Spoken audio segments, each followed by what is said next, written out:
The soft hum of the machines fills the room as I adjust her blanket. My wife, once vibrant, now paralyzed for 6 years. Still, I can't ignore the nagging feeling that something's wrong. As I fix her pillows, the doctor's voice echoes in my mind. "Sir, call the police." While I sit by her side, her quiet breathing masking the truth, the sterile smell of the room overwhelms me. I finally realize she's been deceiving me all this time. That's when I understand. I've been her caretaker, but she's never truly needed me. My love, my devotion, was all a lie. Before the story begins, tell me, where are you watching from? I hope your day's gentle and calm. Please like, subscribe, and let's start our story together. Every morning begins the same. Daniel lifts Melissa from her bed, his hands steady but his muscles screaming in protest. He's been doing this for 6 years, and he's learned to mask the weariness. Each move is calculated, sliding her carefully onto the padded chair, making sure her head is supported. He used to do this with ease, with more confidence, but now it's a ritual, one that leaves him exhausted before the day has even begun. The neighbors notice, of course. They admire him for his devotion, for his loyalty. They call him a hero, a saint in disguise. But they don't see the cracks in the walls, the long hours that stretch into the night. They don't hear the silent frustration that gnaws at him. It's easier to hide the fatigue behind a polite smile. He's become good at that. The exhaustion is a weight he carries quietly, as though acknowledging it would make it too real. Love is patient, he thinks, as he brushes Melissa's hair, careful not to tug too hard. Or maybe it's just blind. The sound of her old laughter echoes in his mind, a memory of who she used to be. He remembers it vividly, how she used to laugh so freely, so full of life, her eyes sparkling with mischief. Now, the only sound in their home is the soft hum of machines, the quiet rustle of sheets.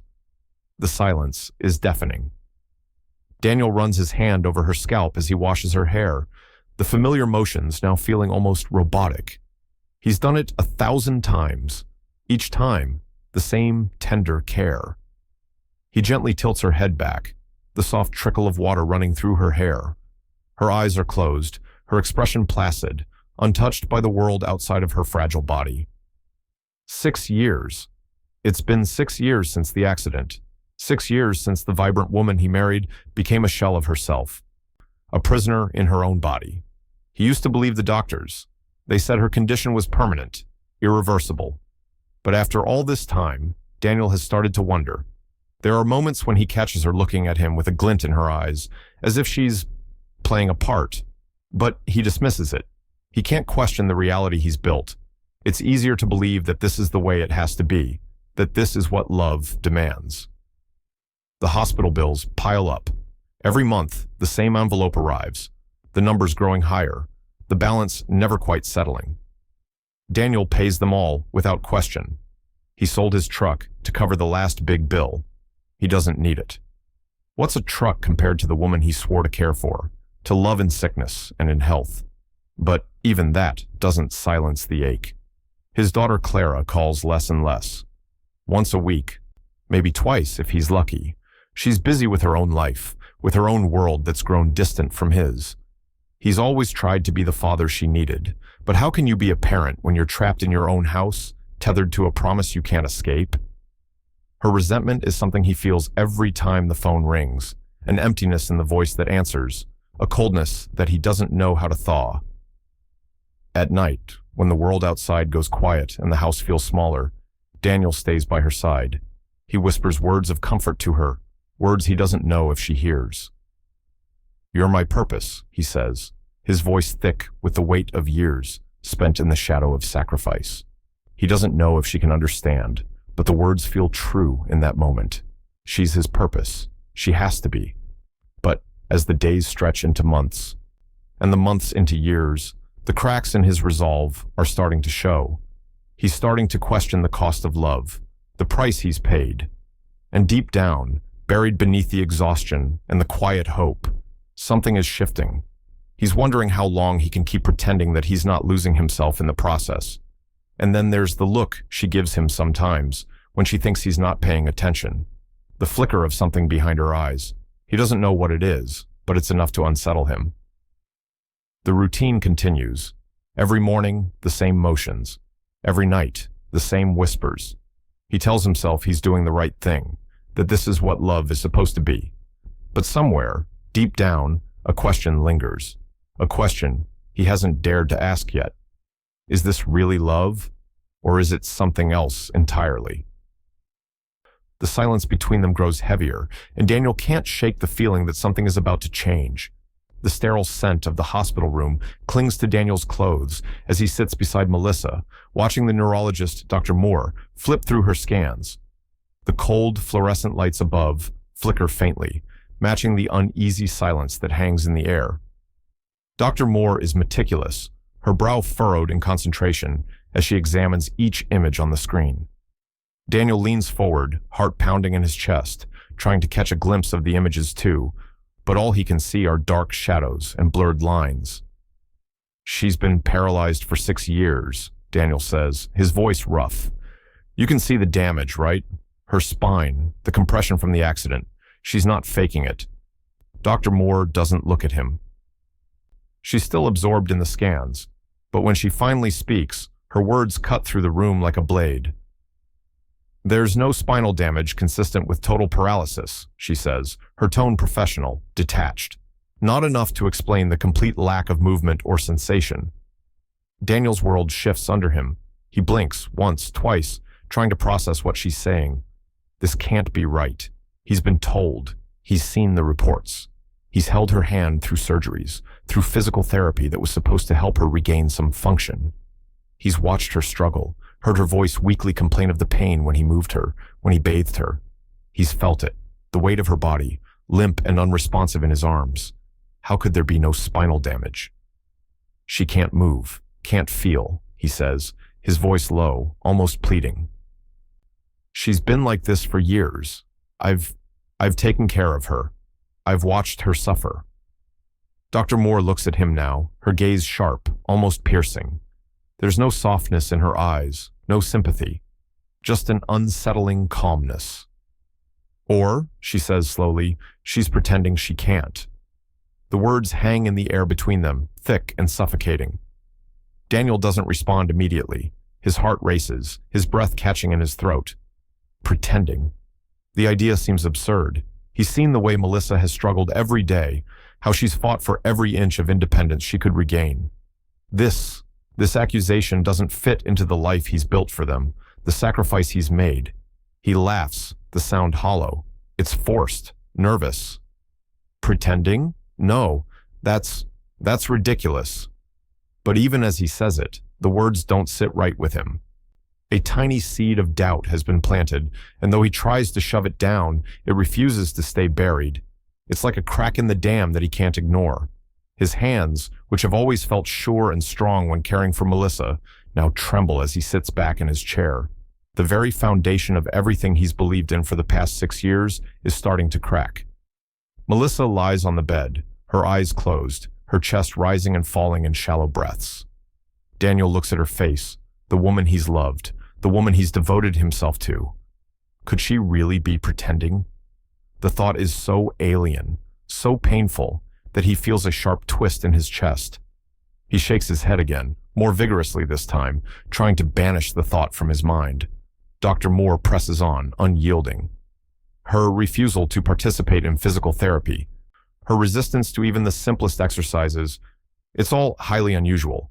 No one with her condition would act that way unless they had something to hide. Daniel swallows hard, trying to steady himself.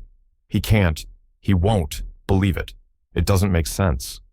He watches Melissa's face as she lies motionless, her expression peaceful, almost serene. She looks so fragile, so broken. How could anyone fake this? But Dr. Moore isn't done yet. She leans in closer, lowering her voice as if to share a secret. "Sir, call the police." The words hit Daniel like a physical blow. His mind reels, spinning in circles. Police? What for? What could he possibly be missing? He feels the room close in around him, the air thick and suffocating. His vision narrows, and for a split second, the sounds of the hospital, the soft beep of the machines, the hum of distant voices fade into a dull, muffled silence. "Call the police?" he repeats, the words tasting foreign on his tongue. His voice cracks slightly, betraying the flood of emotions that threaten to overwhelm him. "What are you saying? You think Melissa is faking all of this?" Dr. Moore looks at him, her face unreadable.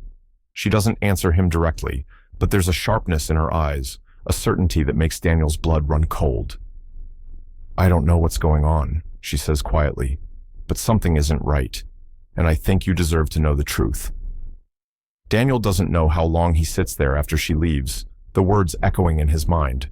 Call the police. The suggestion is so inconceivable that it's hard to even form the thought, let alone act on it. But a knot is tightening in his stomach, and the feeling of unease gnaws at him relentlessly. For 6 years, he's believed in his wife, in her suffering. He's believed that the love they shared, the love he'd sacrificed everything for, was enough to keep her safe, to keep them both from falling apart. But now, doubt has crept into his heart, and no matter how much he tries to push it away, it lingers. It grows. He looks at Melissa again, her still form a reminder of the life they've shared, of the promises he made. Is it possible? Could she have been lying this whole time? His hands are shaking as he reaches for the phone. The screen glows back at him, waiting for a decision he's not sure he's ready to make. The truth is out there, but the question is, can he handle it? The drive home is a blur. Daniel's hands grip the steering wheel with a strength that surprises him. His knuckles pale, the muscles in his arms tight. The hum of the tires on the asphalt is the only sound in the car. His mind is racing, replaying Dr. Moore's words over and over, like an unbearable loop that won't stop. There's no spinal damage consistent with total paralysis, or she's pretending she can't. It feels like the weight of 6 years has suddenly come crashing down on him. The sacrifices, the sleepless nights, the missed moments with Clara, the isolation, all of it. Every inch of his being had been dedicated to Melissa. Every sacrifice had been for her, for love. And now, in the span of a few short sentences, everything has been called into question. His breath hitches as he pulls into the driveway. The house looms ahead, quiet, too quiet. The windows are dark, as if the world inside has been suspended in time, waiting for him to return. The reality of what he's heard, what he's felt, is starting to sink in. Could it really be true? Could Melissa have been faking this entire time? The weight in his chest grows heavier, suffocating. He's never allowed himself to doubt her, not once. Every time he looked at her, lying there, motionless, unable to care for herself, it confirmed his mission. He had to love her. He had to be the one who saved her. That's what love was, right? But now, those comforting thoughts feel like lies. He doesn't know what to believe anymore. He steps out of the car, his feet dragging as he walks toward the front door. The familiar sound of the key turning in the lock seems distant, like someone else's life. The air inside the house is thick with the scent of old perfume and dust. It's the same house he's been in for years, but tonight, it feels like a stranger's home. Melissa is in her usual spot, the bed, the same place she's been for 6 long years. She's lying perfectly still, her eyes closed as if she's asleep. There's no movement, no sign of life, just the sound of her shallow breathing. Daniel stands in the doorway for a moment, watching her, trying to piece together what's real and what's been a lie. He steps forward, his feet almost soundless on the wooden floor. The only sound is the quiet thrum of his own heartbeat, pounding in his ears. As he approaches the bedside, a shiver runs down his spine. It's like something in the room has shifted, like the very air is holding its breath. He leans in close to her, watching the rise and fall of her chest, her long dark hair spread across the pillow. She looks peaceful, almost serene, but he knows that look. He's seen it 1,000 times before, and yet tonight, it feels wrong. He moves to adjust the pillow beneath her head, his fingers brushing the soft fabric. But then, in the corner of his eye, he catches something. Movement. Just a flicker, too small to be real, too quick to ignore. His gaze darts to the mirror across the room, the one that reflects the bed in a distorted, ghostly way. For a brief second, he sees it. A small twitch of her hand. The fingers, ever so slightly, move. Daniel freezes, the blood draining from his face. His breath catches in his throat, sharp and sudden. He blinks rapidly, but the reflection remains. The hand is still there, unmoving now, but it was there. It had moved. His knees almost give out beneath him. His entire body goes cold, numb. He stares at her, his eyes wide in disbelief, struggling to process what he's just seen. Was it a trick of the light? A reflex, maybe? No. He knows what he saw. He felt it, the sudden shift in reality, the shattering of something he held sacred. He slowly steps back from the bed, away from her, his legs unsteady. His heart is racing, pounding in his chest, his mouth dry. The house feels even quieter now, the silence pressing in on him, suffocating. His thoughts are a tangled mess, crashing into each other in waves. How could he have missed this? How could he have been so blind? He wants to scream, to shake her awake, to demand answers. But his throat is tight, his voice lost in the roar of his own panic. He takes another step back, his body trembling, trying to hold it together, trying to make sense of everything. The last 6 years, their life together, flashes before his eyes in disjointed fragments. The dinners they shared, the late-night talks, the promises he made to her. Was all of it just a lie? A carefully crafted performance? His mind is reeling, a storm of confusion and betrayal, and he has no idea where to go from here. What happens now? What does he do with the truth that's just been handed to him, a truth he's not sure he's ready to face? But as he stands there, his eyes locked on Melissa's still form, the silence in the room deepens. 1,000 unasked questions hang between them, and for the first time in 6 years, Daniel isn't sure who he's been living with. My world ended that minute. Daniel's voice cracks in the stillness, barely a whisper to himself.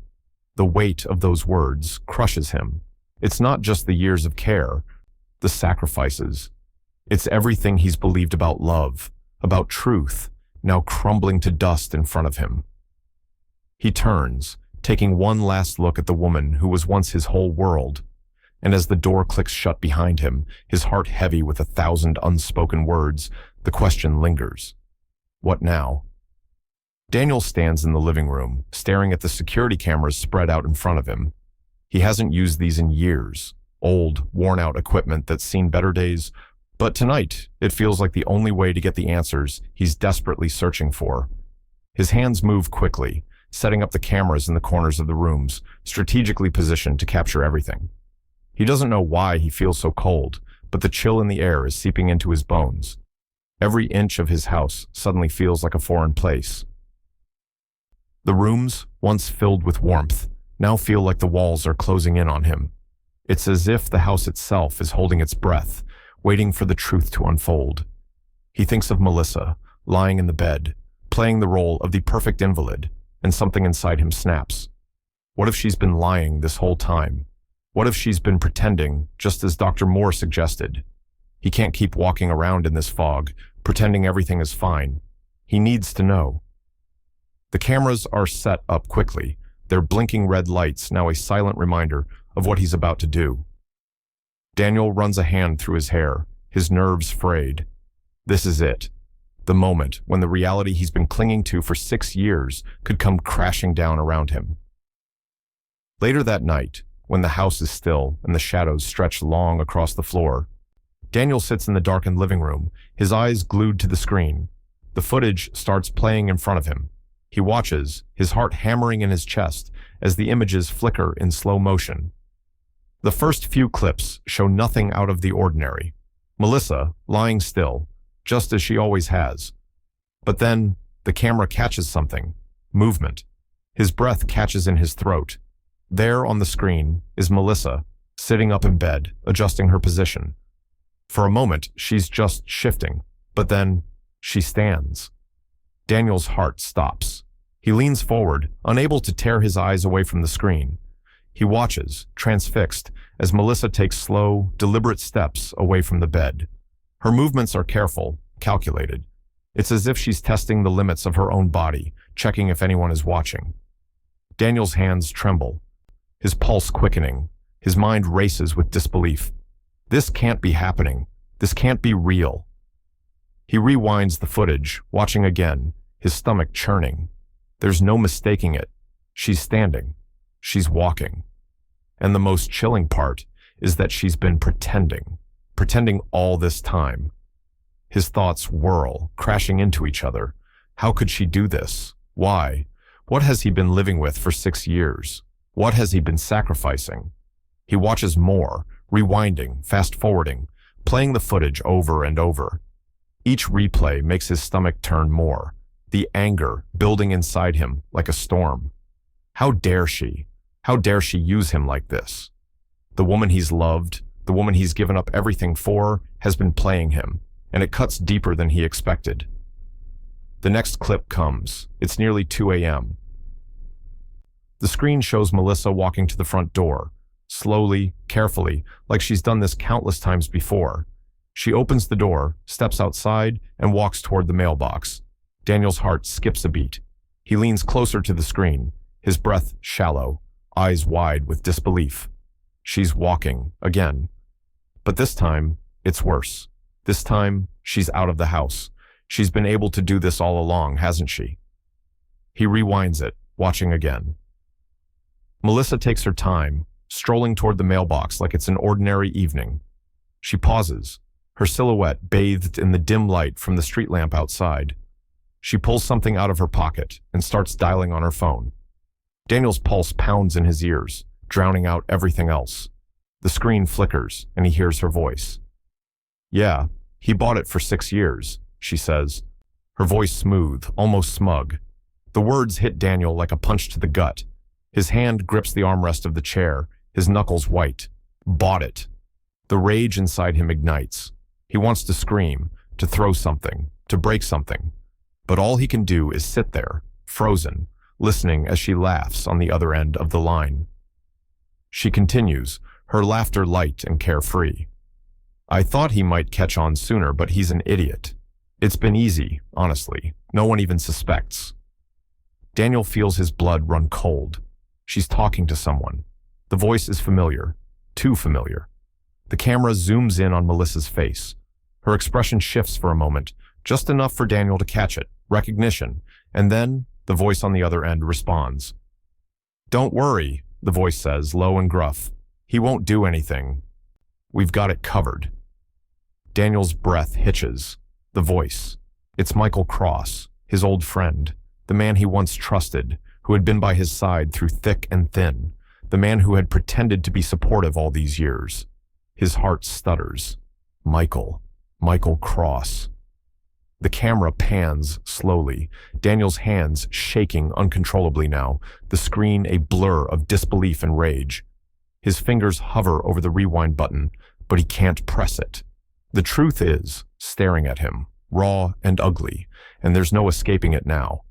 He's been betrayed, not just by Melissa, but by the man he once called a friend. He can feel the fury bubbling inside him, the years of trust crumbling, the anger surging through him like a tidal wave.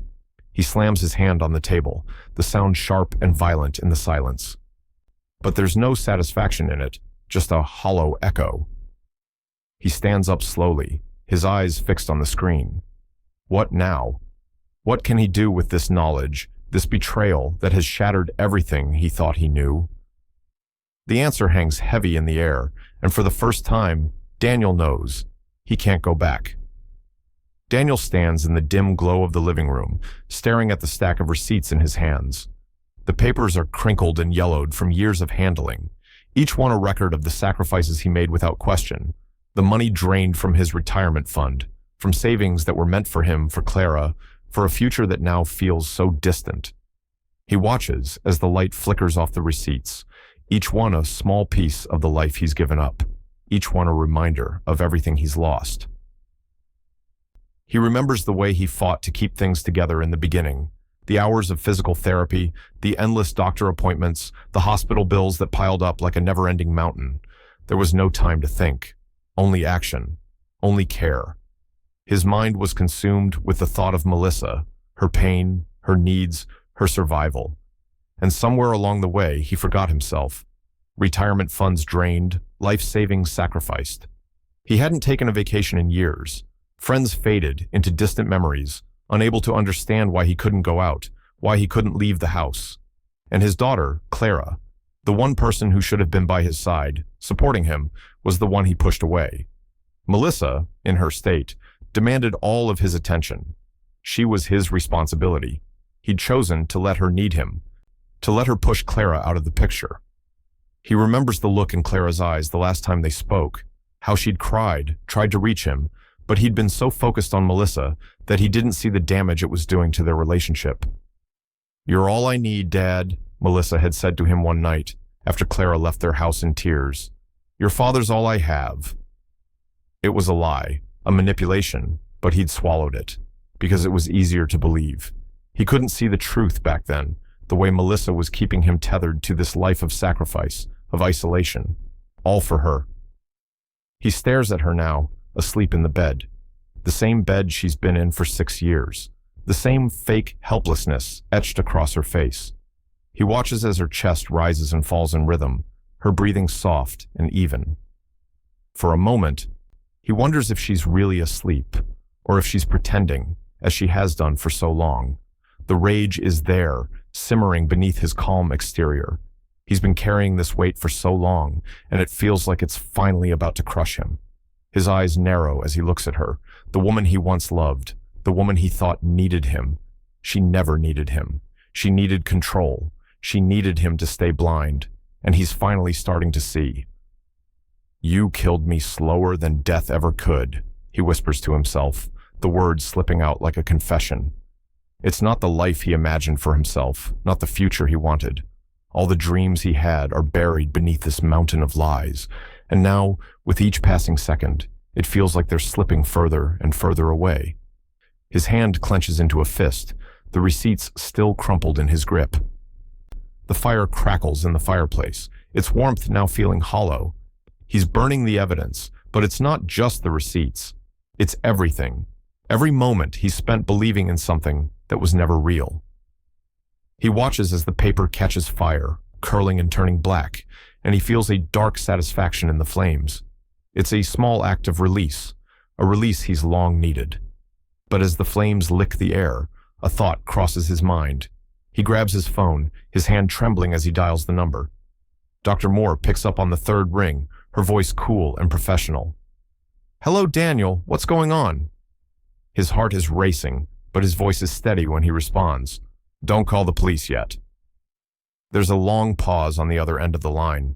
He knows she's probably questioning his decision, wondering why he hasn't acted on the evidence he's gathered, why he hasn't called the authorities. But Daniel isn't ready for that yet. He's not ready to take the next step, to let everything unravel just yet. He needs to hold on to something, anything, before he shatters completely. Dr. Moore's voice is soft but firm when she replies. "Daniel, what are you waiting for? You have the evidence. She's been lying to you. She's been faking it. You can't let her get away with this." But Daniel's mind is made up. There's something about this moment that feels too fragile to break. He can feel the storm brewing inside him, the rage and betrayal threatening to overwhelm him, but he can't let it control him. Not yet. Not when he's so close to seeing the full picture. "I'm not ready," he says, his voice quieter now. "I need to think this through." There's another long silence. Then Dr. Moore sighs. "Okay, but don't wait too long, Daniel. The longer you wait, the harder it will be to get justice." He ends the call before she can say more, his finger hovering over the screen for a moment. He looks at the flickering flames in the fireplace, and for the first time, he feels a sense of finality creeping into his bones. He's been trapped for 6 years, and now, finally, the truth is within reach. But even with the truth so close, there's something more he has to do. He has to make sure that when he finally does confront her, it's on his terms, and that means one last, quiet wait. But as he stares into the fire, the weight of the years heavy on his chest, Daniel knows he can't stay in this place much longer. The moment of reckoning is coming, and when it comes, he will have to make a choice. But for now, the silence stretches on, and in that silence, a storm is brewing. The hospital's sterile, cold corridors feel like they're closing in on Daniel, As he walks through them, each step more calculated than the last. He's been here before, but this time, it's different. This time, he's not the concerned husband waiting for updates on his wife's condition.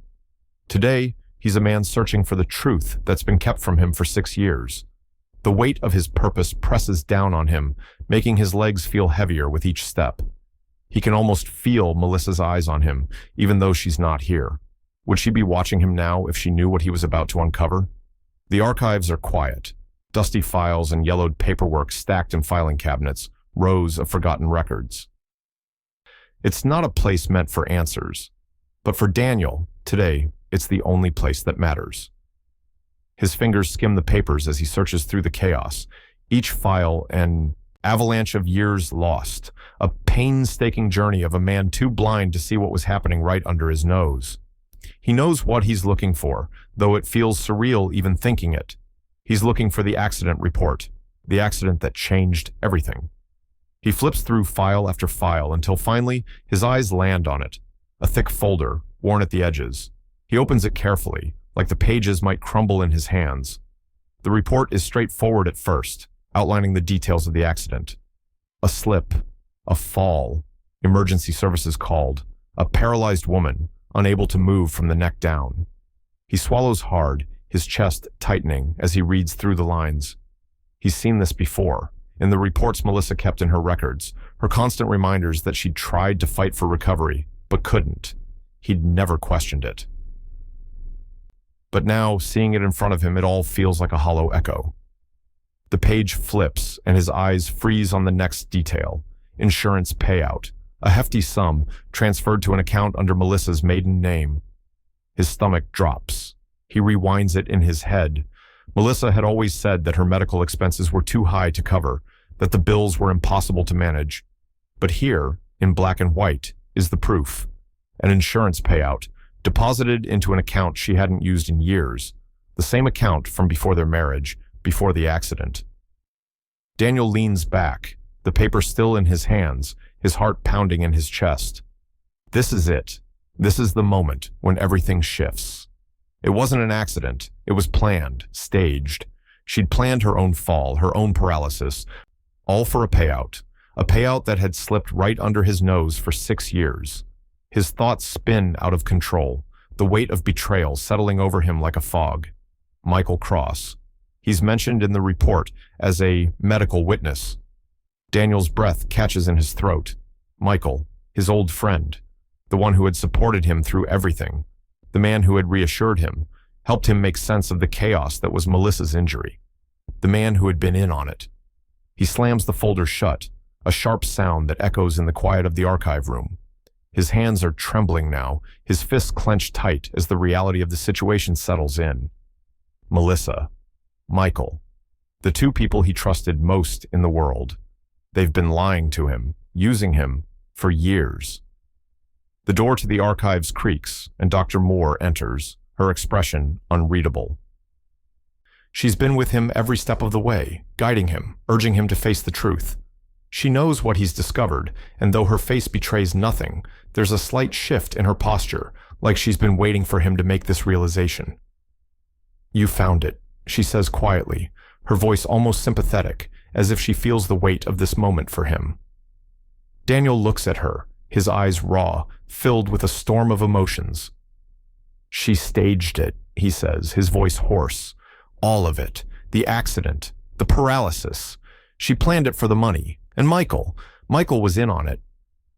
Dr. Moore nods, confirming the truth with her silence. She's seen it all before. She's read the same reports, seen the same evidence. It's all right there for anyone who's willing to look. "Insurance fraud," she says softly, "and a damn good one. They played it well." Daniel's blood runs cold. The anger in him rises like a tidal wave, but he forces himself to breathe, forces himself to stay calm. His heart aches, but the fury is louder now. It's all he can hear. The anger, the grief, the betrayal, all of it swirling together. For 6 years, he's been drowning in the lie. For 6 years, he's carried the weight of her needs, her brokenness. He's sacrificed his life for hers. And all this time, it was a game, a sick, twisted game. But now, Daniel feels a shift inside himself, a quiet resolve. He won't give her the satisfaction of knowing he's broken. He won't let her win. Not like this. He looks at Dr. Moore, his eyes hardening. "Let her think she's still winning," he says, the words sharp and cold. "I'm not done yet. There's still more to be done." She watches him closely. The unspoken understanding passing between them. There's no turning back now. The plan is in motion. And though he's still not sure what comes next, one thing is clear. The time for playing nice is over. Daniel turns and walks out of the archive room, the weight of his decision heavy in his chest. The pieces are falling into place, but the question remains, what will he do with the truth he's uncovered? And more importantly, what will she do when she realizes he's no longer the man she controlled? The phone rings in the silence of the house, its sharp tones slicing through the quiet. Daniel hesitates before picking it up, his fingers brushing against the screen like he's not quite sure if he's ready to face what's on the other end. It's been months, maybe longer, since he last spoke to Clara. She'd pulled away after Melissa's accident, the rift growing wider with each passing year. Daniel had tried to reach out, but it was always met with silence, or a quick, half-hearted reply. He had chosen to stay silent too, thinking it was easier to ignore the tension, to bury the guilt that gnawed at him. But now, with everything he's learned, the guilt is unbearable. He needs her. The phone rings again, and he swipes it up. It's Clara's name on the screen. His heart skips, the moment of truth, finally here.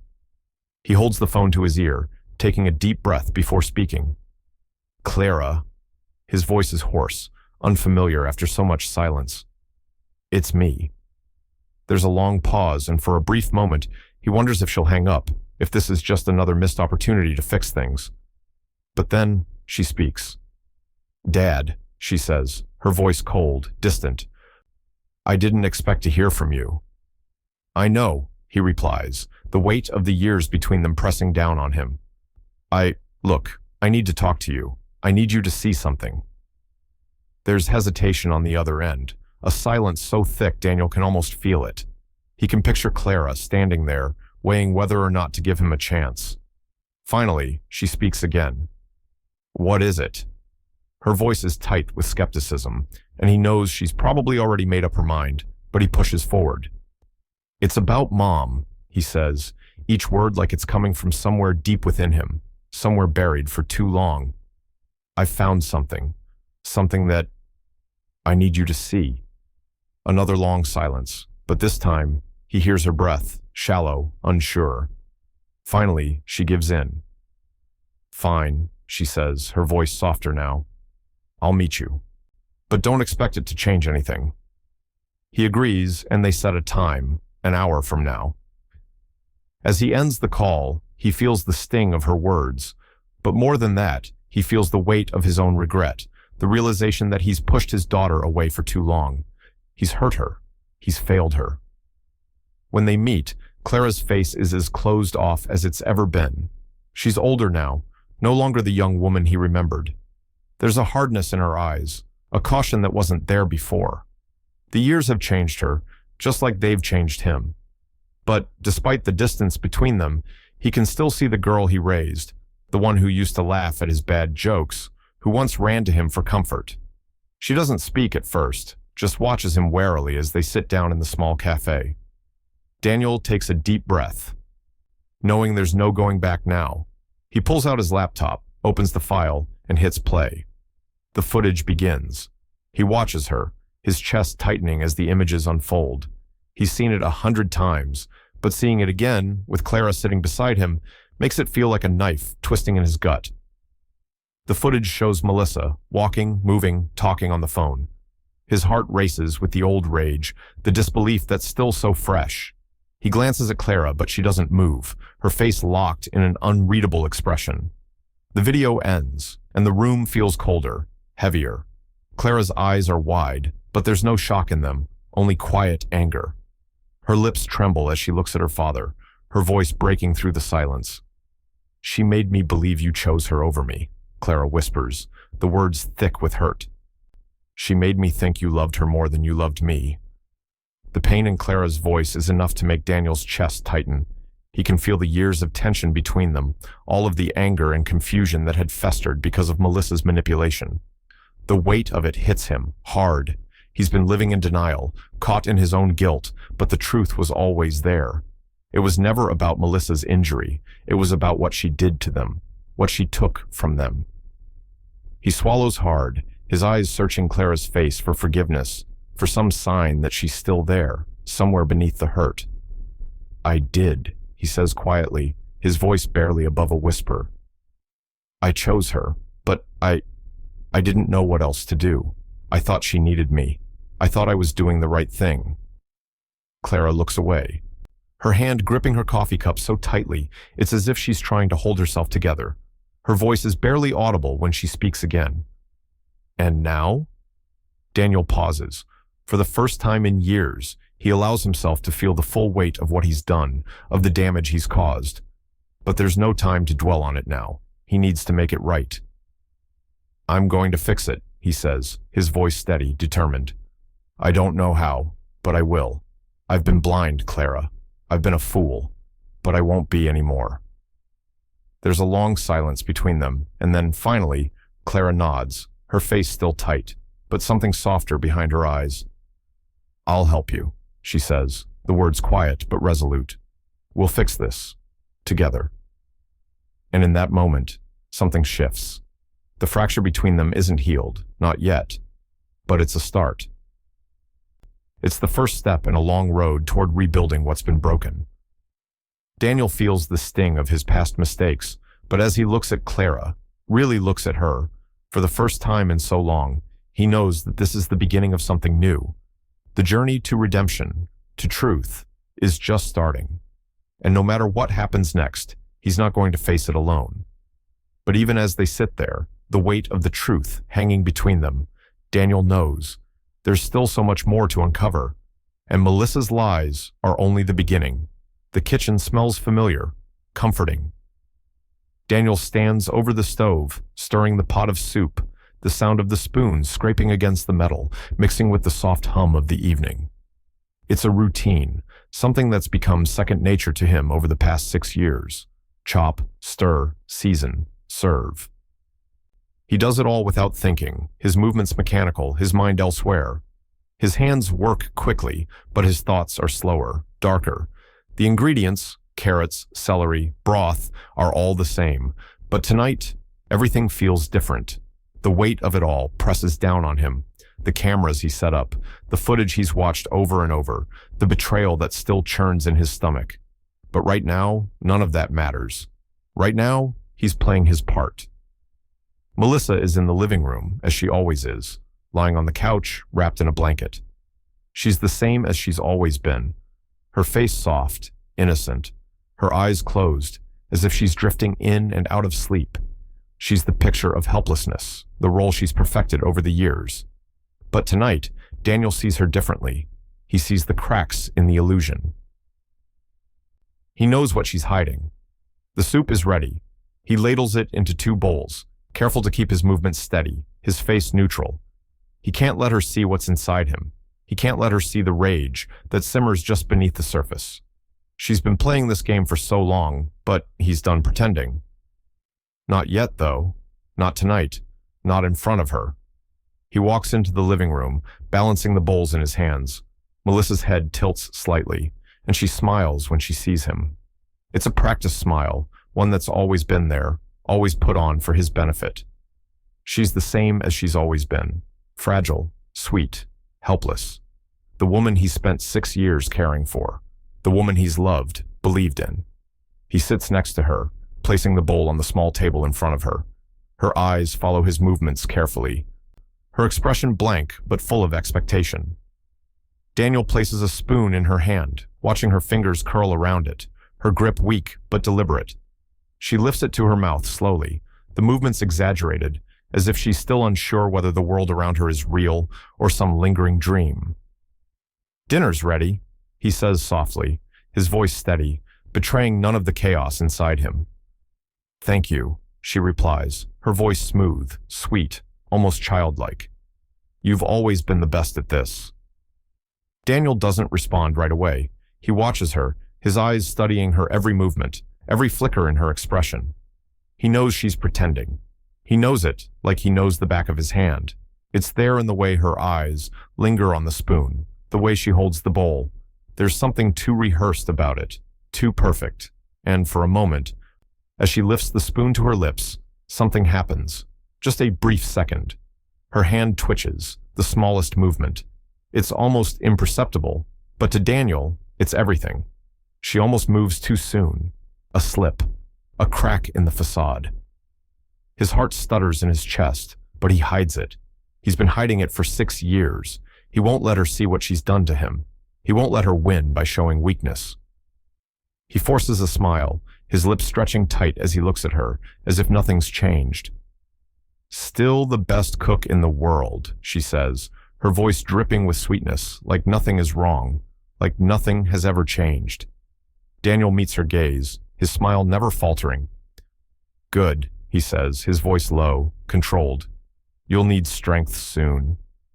The words hang in the air, more loaded than they should be, but Melissa doesn't catch it. She never catches it.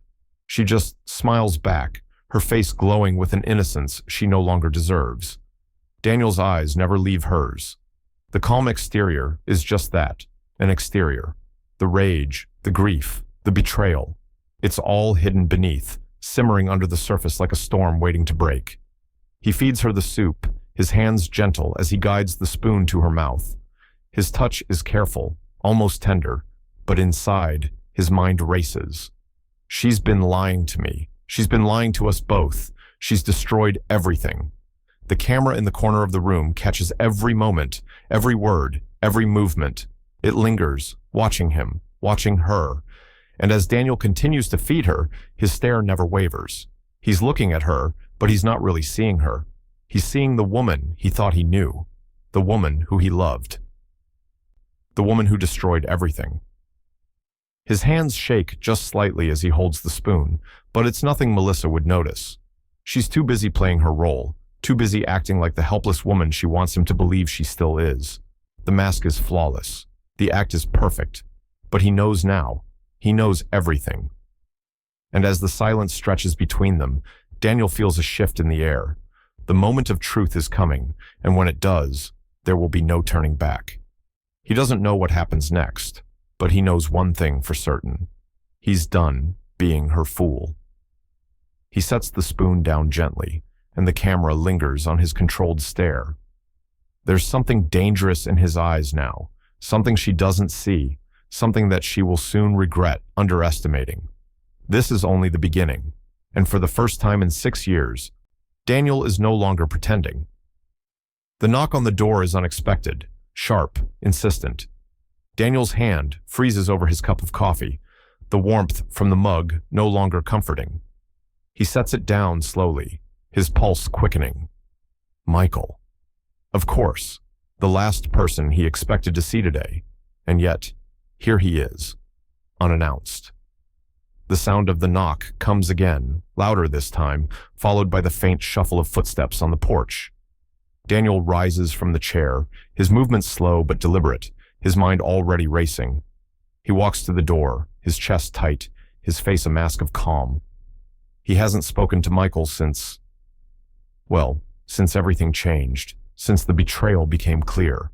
But Michael doesn't know that Daniel knows, doesn't know the truth that's been eating away at him for weeks. And Daniel has no intention of letting him in on the secret, at least not yet.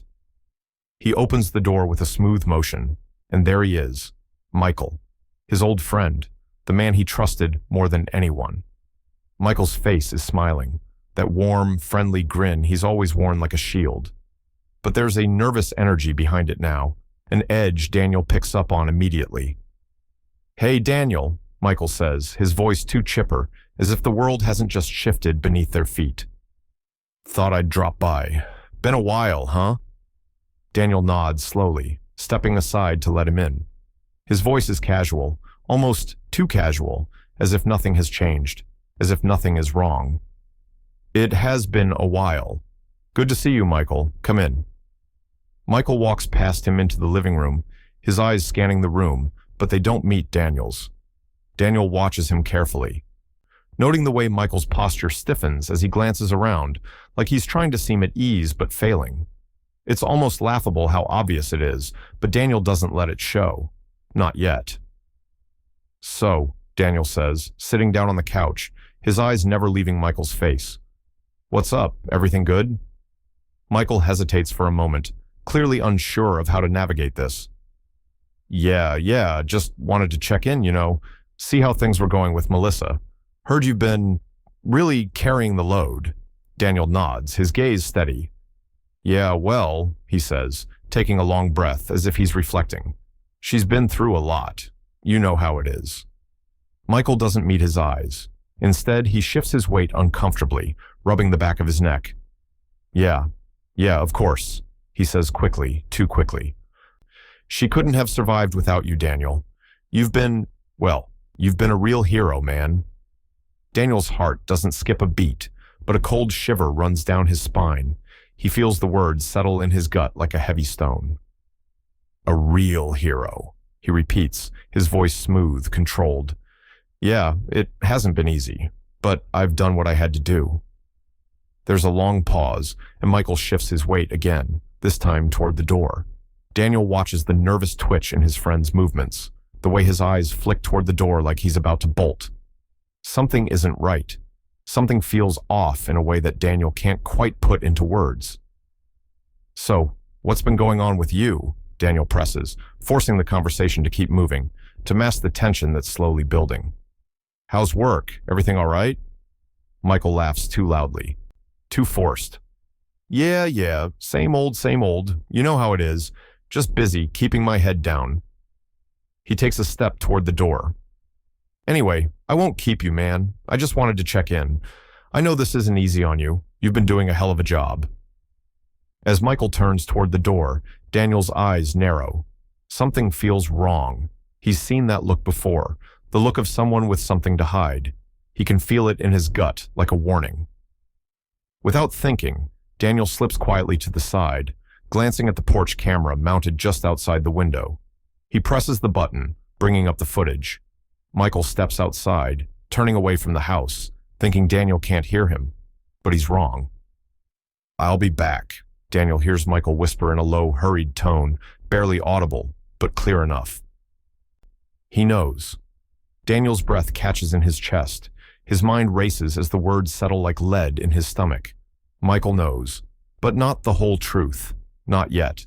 He doesn't know that Daniel has seen it all, that Daniel has watched the footage, the lies unfolding in real time. Melissa's voice comes from inside, just as quiet, but unmistakable. He won't do anything. A slow, sickening smile spreads across Daniel's face. The betrayal is clear now. He's been watching them, both of them. But it's not over. It can't be. Daniel's fingers tighten on the edge of the camera feed, his pulse quickening. He stands up, his face a mask of quiet fury, a calmness that feels more dangerous than the rage threatening to burst free. "Watch me," Daniel murmurs under his breath, a quiet vow. His eyes harden as he watches Michael disappear into the night. The tension hangs thick in the air. Michael might think he's safe. He might think he's gotten away with it. But Daniel knows now, this is only the beginning. The game is changing, and when it's over, Daniel will make sure that the truth is impossible to ignore. But for now, the waiting continues. The lawyer's office is small, unremarkable, a quiet, impersonal space that Daniel has visited only when necessary. The wooden desk is cluttered with papers, stacks of legal documents, and a heavy lamp that casts a soft glow across the room. The air smells faintly of old books and coffee, a scent Daniel used to find reassuring. But today, the smell feels like dust settling on the past, on everything he thought he knew. His fingers twitch as he enters, but he says nothing. There's a knot in his stomach, and it tightens with every step. The lawyer, Mr. Carter, is already seated behind the desk, his glasses perched at the edge of his nose. He looks up with a quick, professional smile, but there's something behind his eyes, a flicker of curiosity, or perhaps uncertainty. He's seen Daniel before, of course, but this is different. There's a tension in the air that even the most experienced attorney can't ignore. "Daniel," Mr. Carter greets him, his voice steady but laced with subtle apprehension. Good to see you. Please have a seat. Daniel sits across from him, the weight of the decision pressing on his shoulders. He doesn't want to waste time with pleasantries. The questions have already been answered in his mind. He knows what he has to do. The past 6 years have shown him that. He just needs the legal framework to make it real. I need to revise my will, Daniel says, his voice low, precise. And I need to transfer everything I've worked for, into my daughter's name. Mr. Carter raises an eyebrow, glancing down at his papers. Clara, of course, he says, making a note. That's understandable, given the circumstances. You've always been clear about your wishes for her. Daniel nods, his jaw clenched. Clara is the only one who deserves it. She's the only one who's been there through all of it, even if she didn't fully understand the sacrifice. She's the one who still has a future, the one who hasn't been consumed by a web of lies. His hands curl into fists, but he doesn't speak for a moment. He's thinking of Melissa, of the years he spent believing in her, in their life together, the life he thought they had. But now, all of it feels hollow. She's been living a lie, and he's been a fool. He can't keep pretending, not anymore. I'm leaving nothing to Melissa, Daniel says, his words sharp, cold. The sentence hangs in the air, heavy like a promise. Not a penny, not a thing. Mr. Carter looks up, his expression momentarily frozen. He doesn't say anything for a moment, just stares at Daniel like he's trying to read the truth in his eyes. Then, after a beat, he adjusts his glasses and clears his throat, voice faltering slightly. Are you sure about this, Daniel? He asks carefully. I mean, there's no question about your legal rights, but this is a pretty drastic change. She's your wife. She already inherited my life, Daniel interrupts, his voice harder now, the weight of those words crashing over him. He feels the bitter truth settle into his chest. She didn't need his money, his possessions, or his name. She needed his sacrifice, and she took it without a second thought.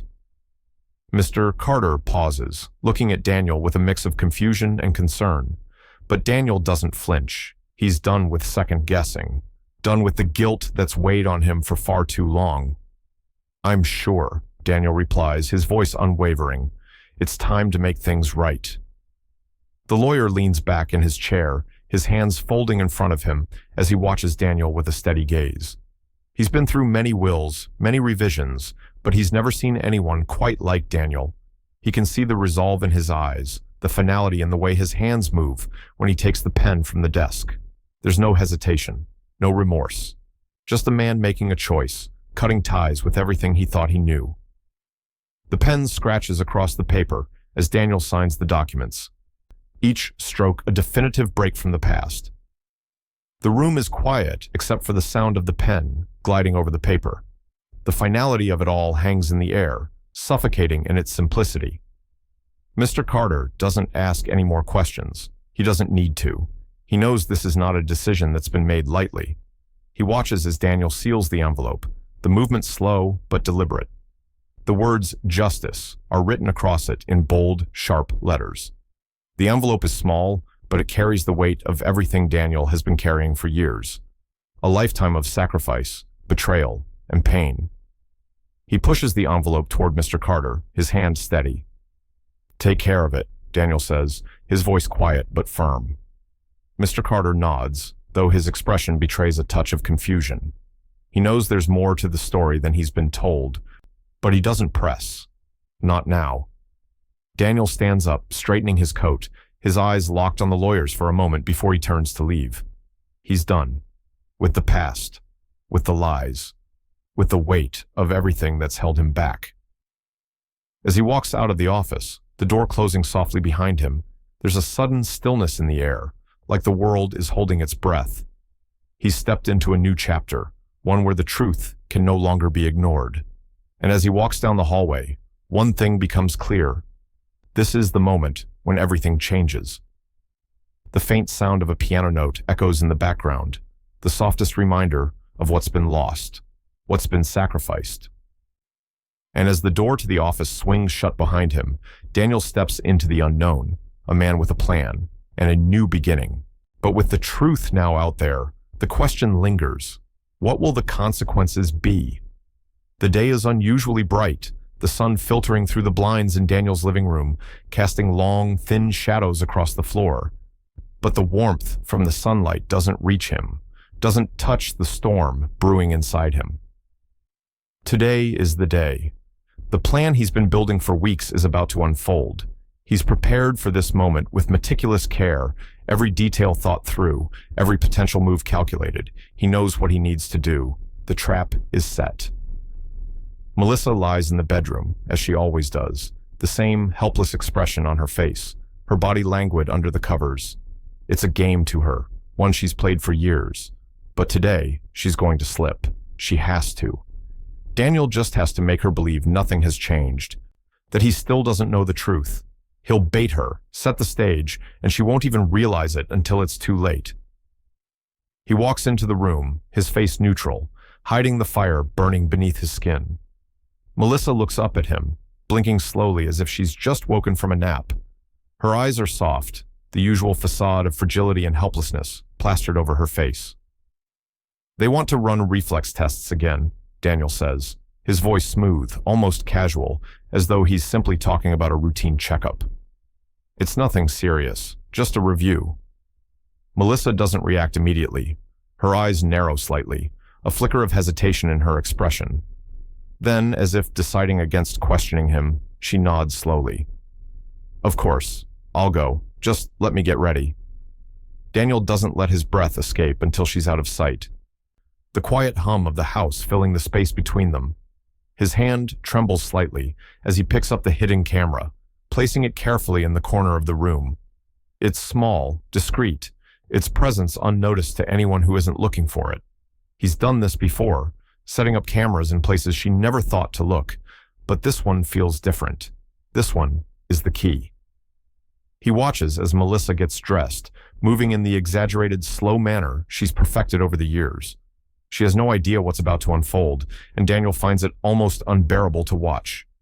The love he once felt for her is buried under layers of resentment, of betrayal, but he still knows every part of her, every move. The way she drags her feet as she walks, the way she clutches the railing when she descends the stairs, as if every step is a struggle. All of it is false, every last bit of it. The drive to the doctor's office is silent, the hum of the engine filling the car as Daniel keeps his eyes focused on the road. He can't look at her. Not yet. Not until everything is over. She doesn't ask questions, doesn't seem suspicious at all. She's still playing the role of the helpless wife, the one who can't even move without his help. And Daniel, he's playing his part too. Every word, every look is calculated. The only difference is, he knows the truth. At the office, the waiting room is sterile and quiet, the smell of antiseptic hanging in the air. Melissa sits beside him, her back straight, but her body slumped, as if every inch of her requires effort. Daniel tries to keep his face neutral, though every part of him is screaming. He watches her every movement, every gesture, like it's the last time he'll ever see her like this. But in truth, it's already too late. The woman he thought he knew is gone. This is just the last act of the play. The doctor's appointment proceeds as expected. The doctor's questions are routine, and Melissa answers as she's been trained to do, soft, slow, helpless. She responds to the reflex tests with exaggerated care, her body stiff, her movements jerky, as if she's fighting against the very act of functioning. But Daniel knows better. He watches from the corner of the room, the camera running, and he waits. After the doctor leaves, the moment Daniel has been waiting for arrives. Melissa slumps back against the chair, a brief flash of relaxation crossing her face. Her posture shifts, just for a second. Too subtle, too quick. Then, without warning, she pushes herself up with her hands, her body moving fluidly as if the paralysis had never existed. She steps away from the chair, a flicker of frustration crossing her features. In a sudden burst of anger, she grabs the cup of water from the table, throwing it against the wall with a viciousness that surprises even Daniel. The crash of the cup shatters the silence, and for a long moment, there's nothing but the echoes of the broken glass. Melissa stands there, breathing heavily, as if nothing happened, as if the act she just performed was nothing but a passing moment of frustration. Daniel's breath catches in his chest. Perfect. The footage records it all. Her fake immobility, the outburst, the rage, and most importantly, the evidence. She's been lying to him, and now he has proof. He reaches into his pocket, pulling out the flash drive that will carry all of it, every second of footage, every moment of truth he's been waiting for. His hands shake as he copies the files, transferring the damning evidence to the small drive. There's no going back now. Confession without words, Daniel murmurs to himself, the weight of the situation sinking in. He's been waiting for this moment for so long, and now that it's here, the anger he feels isn't as satisfying as he thought it would be. Instead, it's just quiet. A stillness that settles over him as he realizes there's no turning back. Melissa has no idea what's coming next, but Daniel does, and for the first time in years, he feels the smallest flicker of control. The trap is set. The moment Daniel hits submit, something inside him shifts. His finger presses the mouse button, and the email containing the damning footage, the confession, sends off into the abyss of the internet. It's an anonymous submission to the fraud division of the insurance company, an action that, on the surface, feels like a small gesture. But Daniel knows better. This is the beginning of the end, the moment the truth starts to unravel. The laptop screen glows back at him, the email confirmation appearing in small, impersonal text. His heartbeat accelerates, the weight of what he's just done settling in like a stone in his stomach. There's no going back now. Melissa will never suspect that he's the one behind it. He's made sure of that. The anonymity protects him, for now, but with the click of a button, the consequences are already beginning to take shape, like the slow, inevitable fall of a house of cards. It doesn't take long. By the next morning, his phone is buzzing incessantly with notifications. The first one is from the bank. Account activity alert. His eyes flicker over the message, then to the second alert. Fraud investigation initiated. He leans back in his chair, letting out a slow breath as the reality begins to sink in. The insurance company has begun its inquiry, the ball now rolling faster than he could have imagined. The wheels of justice, however slow, have begun to turn, and Daniel feels something he hasn't felt in years: control. The next few days pass in a blur of muted phone calls, meetings that Daniel attends with barely any presence of mind. Every time he hears his phone ring, his stomach clenches, though he knows the calls aren't for him. They're for her. Her name keeps flashing on his phone, Clara's voice, or worse, Melissa's desperate, wheedling tones begging for answers. But Daniel remains calm, unmoved. The silence is louder than anything they could say. But that silence doesn't last long. Melissa's world begins to collapse around her when the first call from the bank arrives. Her voice, high-pitched and frantic, rings out as she rushes into the living room, waving her phone in front of Daniel's face, her expression twisted with panic. "They froze our accounts," she exclaims, her words clipped, full of confusion and fear. "What's going on? This isn't possible. This shouldn't be happening." Daniel looks up at her slowly, his face an implacable mask. Inside, though, the anger simmers. She's panicking. She's losing control of her perfect little world, the one she's constructed for years, built on lies, on his blind devotion. For a fleeting moment, Daniel feels the smallest tug of satisfaction, but he quickly suppresses it. This isn't about satisfaction anymore. This is about justice. "What do you mean, frozen?" Daniel asks, his voice smooth, carefully controlled. "Have you checked the account status? The fraud division must have started an investigation." Melissa shakes her head furiously, her face pale with fear. "I don't care about any investigation, Daniel. Our money, it's all gone. How are we going to pay for anything? How are we going to live?" Her hands are trembling, the phone almost slipping from her grip as she stares at the screen. Daniel watches her, his gaze unwavering. For a split second, he lets the anger slip, just a flicker of it, sharp and cold, like ice at the back of his throat. She's afraid. She's afraid of losing everything. Good. She deserves this fear. But he says nothing, his silence drawing out the tension in the room, the quietness stretching as he watches her unravel. As the day goes on, the calls don't stop. They flood in, one after another. Melissa's face grows more and more strained with every call, every minute. She's pacing the living room now, dialing numbers with frantic energy, trying to find someone who will answer. But no one is answering. The payments she relied on, the money she had thought was secure, is now frozen. She's caught. The realization hits her like a slap to the face when she picks up her phone for the umpteenth time and sees a missed call from Michael. She calls him back immediately, but there's no answer. She tries again, and again. Each call goes unanswered. "Where is he?" she mutters under her breath, her voice breaking. She's beginning to piece it together. She knows something's wrong, but she doesn't know how deep it goes. Daniel watches her from across the room, the calmness of his demeanor belying the storm that's raging inside. She deserves this. He can't shake the thought, the idea that she's been controlling him for years, manipulating him into doing everything for her while hiding the truth of what she's done. He hasn't been a fool for long, and now she's about to learn the full extent of her mistake.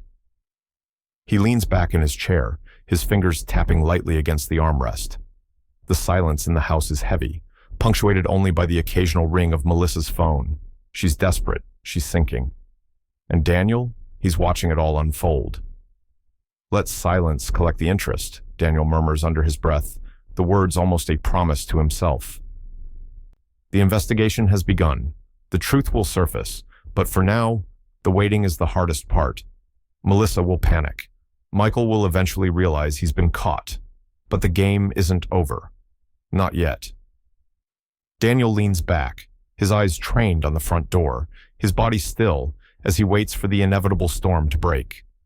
The knock on the door is sharp, firm, an authority that reverberates through the walls of the house. Daniel doesn't move at first. He's been waiting for this moment, but the sound still rattles him. His heart skips a beat, his mind already racing as the reality of what's coming sinks in. For 6 years, he's lived in this house with the lie, with the weight of his own ignorance pressing down on him. And now, the truth is about to surface. His hands are steady as he stands by the door, watching Melissa in the living room. She's sitting by the window, her usual posture of helplessness, her legs tucked beneath her, a blanket draped over her shoulders. The image of the woman who has fooled him for so long. She's caught in the web of her own lies, and she doesn't know it yet. He doesn't speak as he walks to the door, but the tension in his body is palpable. "Detectives," a voice calls from the other side of the door. It's firm, professional, and not at all the kind of voice you expect to hear from someone who's about to deliver the kind of news that will unravel everything. Daniel opens the door. 2 detectives stand in front of him, one tall, with a sharp jawline and steely eyes, the other shorter, with a warm but serious expression. They both nod at Daniel before they address the situation at hand. "Mr. Harris?" the taller detective asks, glancing briefly at him before his eyes shift to the living room, where Melissa remains, frozen, her face still, her eyes wide but unreadable. "Yes," Daniel answers, his voice calm. "What is this about?" "We're here to speak with your wife," the shorter detective replies. "We've opened an investigation into some irregularities regarding her medical claims and financial activity. We need her cooperation for some questions." Daniel feels a flicker of something, anger, satisfaction, maybe even relief, as he watches Melissa's reaction. Her shoulders tighten, but she doesn't move. She's trying to look innocent, vulnerable. But Daniel knows better now. He's seen it all. The subtle shifts, the feigned helplessness that's been so well practiced over the years. "She's been through a lot," Daniel says, his voice low but firm. "But if you need to speak with her, I'll leave you to it." He turns and walks back to the hallway, giving them space, but his eyes are trained on Melissa. He watches from the doorway, waiting for the mask to crack, for the woman he thought he knew to finally be exposed. The detectives sit down across from Melissa, their questions calm but pointed. They begin with the basics, the usual inquiries about her health, her condition, her past treatment. But Daniel can see the subtle shift in their approach. The questions are not meant to comfort. They are meant to expose. Melissa responds in the same controlled, practiced voice she's always used. I can't feel anything from the neck down, she says, her words slow and deliberate, just as they've been for years. I've been living with this injury. It's hard, but I've managed. With Daniel's help. The detectives nod, making notes, their eyes never leaving her. Daniel watches her closely, his jaw tight. He's seen this act before. He's seen her play this role so perfectly that it nearly broke him. But now, it's different. The truth is coming, and there's no more pretending. The taller detective leans forward, his gaze sharp. We've reviewed the footage from your home security cameras, Mrs. Harris, he says, his voice cutting through the air. We've seen the way you've moved when you thought no one was watching. Melissa's face goes pale for a split second, a twitch that's barely perceptible, but unmistakable. Her eyes flicker toward the detectives, her breath hitching. She tries to recover quickly, to mask the sudden panic creeping into her expression, but it's too late. They've already seen it. The shorter detective slides a tablet across the table toward her, the screen flashing with the video footage of her standing, walking, and making phone calls when she thought the cameras weren't on. It's the evidence Daniel has been waiting for, the moment of reckoning. You'll need to stand to sign this, the taller detective says, his voice devoid of emotion. The words are a command, the final test. Melissa freezes. Her hand trembles, the fake paralysis now hanging heavy in the air between them. She stares at the tablet, at the video that's showing her, so blatantly caught in her lie. And for the first time, the facade cracks. Her breath catches in her throat, and her eyes widen in a moment of real fear. For a moment, she's just still. The room seems to hold its breath as Melissa tries to process what's happening. Daniel watches from the doorway, his heart pounding in his chest. He doesn't smile. He doesn't feel the rush of victory he thought he would. All he feels is the cold sting of betrayal. The life he's lived, the love he thought he was giving, was nothing but a lie. You stood up for money, not love, Daniel says, his voice quiet but firm. The words feel like they've been waiting to escape for so long, and now they hang in the air between them, undeniable and final. Melissa doesn't respond. She doesn't need to. The truth is already out. And though her lips tremble, her face a mask of shock and disbelief, she knows, deep down, that she's lost. But as the detectives prepare to escort her, as the reality of the situation sinks in, Daniel stands in the doorway, watching her. The silence in the room is thick, heavy. It's not over. Not yet. There's a moment, a flicker in Melissa's eyes, as if she's silently asking what now? And for the first time, Daniel doesn't have an answer. The next steps are clear, but the path forward is still unknown. What he does know is this: the life they shared has ended. But now, the real fight is just beginning. The news is everywhere. It's in the grocery store, on the radio, in the quick flickers of smartphone screens as people pass by, whispering to one another. It's the kind of story that grabs attention, the kind that people can't look away from. Local woman arrested in shocking insurance fraud scandal. Husband claims he was deceived for 6 years. Neighbors in disbelief. The TV blares in the living room, its volume high enough to fill the empty space in the house. But Daniel doesn't hear it. He's sitting in his chair, eyes focused on the floor, his hands clasped tightly together. His phone is on the table beside him, buzzing with notifications he can't bring himself to check. The stories are all the same footage, the same images. Melissa's arrest, the fraud charges, the neighbors, his neighbors, who are now seeing their once vibrant, loving neighborhood woman as the face of a scandal. He hears the voices outside the window. They're talking about it too. He can hear snippets of their conversations. Did you hear about Daniel? Poor guy, he took care of her for 6 years and she was faking it all along. The words sting like an unexpected slap. 6 years. 6 years of sacrifice. 6 years of pretending everything was normal. Of loving someone who had never really needed him the way he thought. The weight of it all presses down on him. Suffocating.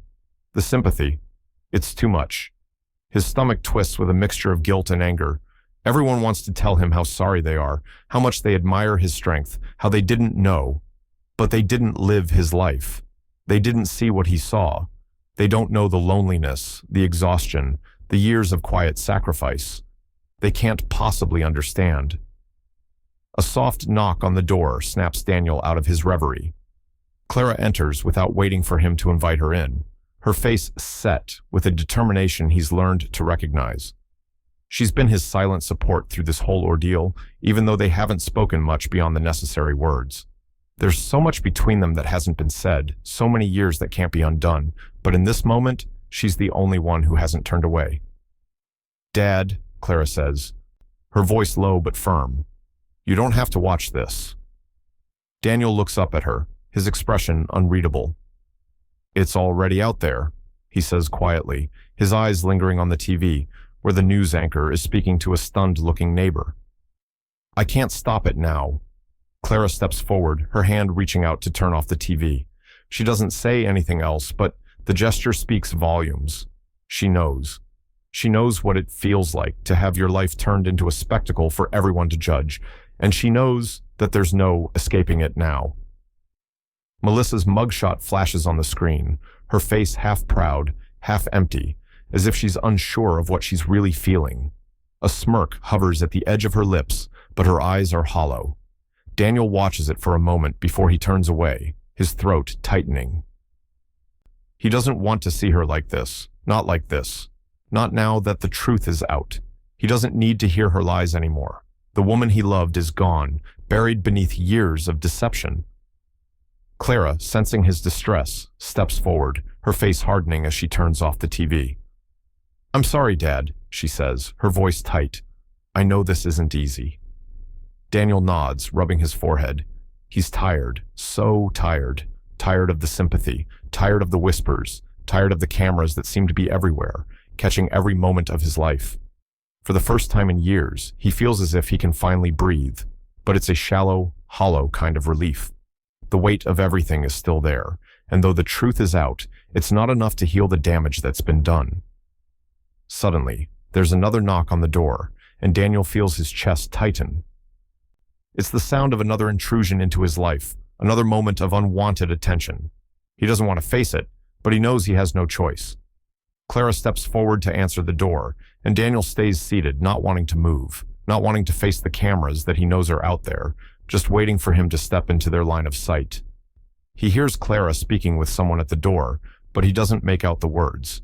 He feels disconnected, like he's watching everything unfold through a foggy window, unable to participate, unable to escape. The moment Clara returns, she holds the door open just enough for him to hear the voices outside, the familiar, insistent hum of reporters, the snap of camera shutters. The world is watching him now, and there's nowhere to hide. "Dad," Clara says again, her tone softer this time. "I'll shield you from the cameras. You don't have to face them." Daniel looks at his daughter, his eyes filled with gratitude and weariness. He knows she's doing it out of love, but he also knows that she's trying to protect him from the world that's suddenly so cold and harsh. He feels the tension between them, the years of silence they haven't yet bridged, but right now, there's no time to fix it. There's no time to go back. He stands up slowly, his gaze lingering on the door as the voices outside continue to murmur, and he steps into the cold air. The breeze cuts through him, sharp and biting, but for the first time in weeks, he feels something close to alive. He steps out onto the porch, his chest filling with the cool air, his breath steady but shallow. The world outside is chaotic, but for this moment, in this brief space of time, he feels like he's standing still, like he can breathe again. But as he looks out over the yard, the weight of the truth remains heavy on his shoulders. The silence in the air is louder than anything the world could say. Daniel turns away from the reporters, walks toward the street, and disappears into the cold night. The courtroom is packed. The air is thick with tension, like a storm just before it breaks. People fill the benches, the whispers bouncing off the marble walls, vibrating with curiosity, disbelief, and judgment. Daniel sits in the back, his face expressionless, his eyes fixed straight ahead. He doesn't look around, doesn't pay attention to the murmurs that rise and fall like a tide. He's here for one thing, and one thing only. The truth is out, and now the consequences will be delivered. The prosecutor stands, the case finally at its peak. He's been waiting for this moment as long as Daniel has. His voice cuts through the tension in the room as he presents the footage. The screen flickers on, casting a pale light across the faces of the jury, the judge, and everyone in the room. The video plays, a grainy, almost surreal sequence of events. The images of Melissa standing, walking, living a life that was supposed to be impossible. Each moment captured on the security camera, each frame damning her. Daniel's hands tighten on the armrest of his chair, his gaze never leaving the screen. It's a moment he's been dreading, and yet, in a strange way, he's been waiting for it. He's known this day would come. The jury reacts immediately, their gasps audible even over the low hum of the courtroom. Daniel doesn't flinch. He doesn't look at their faces, at the surprise or the disgust or the judgment in their eyes. He's too numb, all the years of caring for her, all the sacrifices, the late nights spent in the dark, the phone calls he missed from Clara, the life he threw away. All of it feels like a distant memory now, a life he no longer recognizes. As the footage ends, the silence is suffocating. The prosecutor's voice cuts through it, the words sharp, clinical. The defendant, Melissa Harris, engaged in a deliberate act of deception, defrauding not only her husband, but multiple institutions for financial gain. This conspiracy spanned 6 years. Daniel doesn't move. He's stone still, the weight of the moment heavy on his shoulders. His heart beats slowly, methodically, as though his body is trying to remind him to breathe, to stay grounded in this reality that feels almost too surreal to be true. He has no need for sympathy or anger at this point. All he has left is the truth and the finality of it. Melissa's voice breaks the silence, thin and trembling, but she doesn't sound defeated. She sounds like she's still trying to convince someone, anyone, that she didn't deserve this. I was desperate, she pleads, her voice shaking as she turns to the judge, her eyes wide, almost frantic. I didn't know what to do. I thought this was the only way. I didn't mean for it to go this far. Her words fall flat, swallowed by the weight of the evidence, the images of her standing, walking, laughing, proof of her deception. No one in the room is moved. They've all seen the truth. They've all seen what Daniel saw, what he's lived with for years. Her desperation means nothing now. It's too late for excuses. Daniel's gaze stays fixed straight ahead, his face impassive, betraying nothing. Inside, his chest feels tight, suffocating with the grief of it all, but he doesn't allow it to show. There's no relief in this. There's no joy in watching her fall. He isn't here for revenge. He's here because it's the only way to close this chapter of his life. He's here to finally step away from the wreckage she left in her wake. The judge speaks, his voice steady, final. Melissa Harris, you are found guilty of fraud and conspiracy. You will be sentenced to 5 years in federal prison. Daniel doesn't react. He doesn't feel anything as the sentence is handed down. There's no sense of triumph in the moment. What could there be? After everything, after the years of devotion, of care, of self-sacrifice, this is the conclusion. A conviction, a sentence, and the end of a life they once shared. Across the room, Michael shifts in his seat. He avoids Daniel's gaze, staring at his own hands, his face a mask of guilt and unease. The prosecutors had made sure to deal with him separately, a lesser charge for his role in the scheme. He's not part of this trial, but Daniel knows. He knows Michael's part in all of this. He knows the way Michael was a willing accomplice in the web of lies that kept Daniel trapped for so long. As the judge wraps up, announcing Michael's sentencing, 3 years on charges of conspiracy, Daniel can feel the weight of his own judgment, but it's not as personal. Michael, just like Melissa, played a part, but the truth is, he doesn't care what happens to him, not anymore. The room empties slowly, the finality of the trial lingering in the air like smoke after a fire. Daniel stands up, the decision clear in his mind. There's nothing left for him here. He turns, his feet heavy as he makes his way toward the door. He doesn't look back. The courthouse doors open, and the cold air hits him, sharp and unforgiving.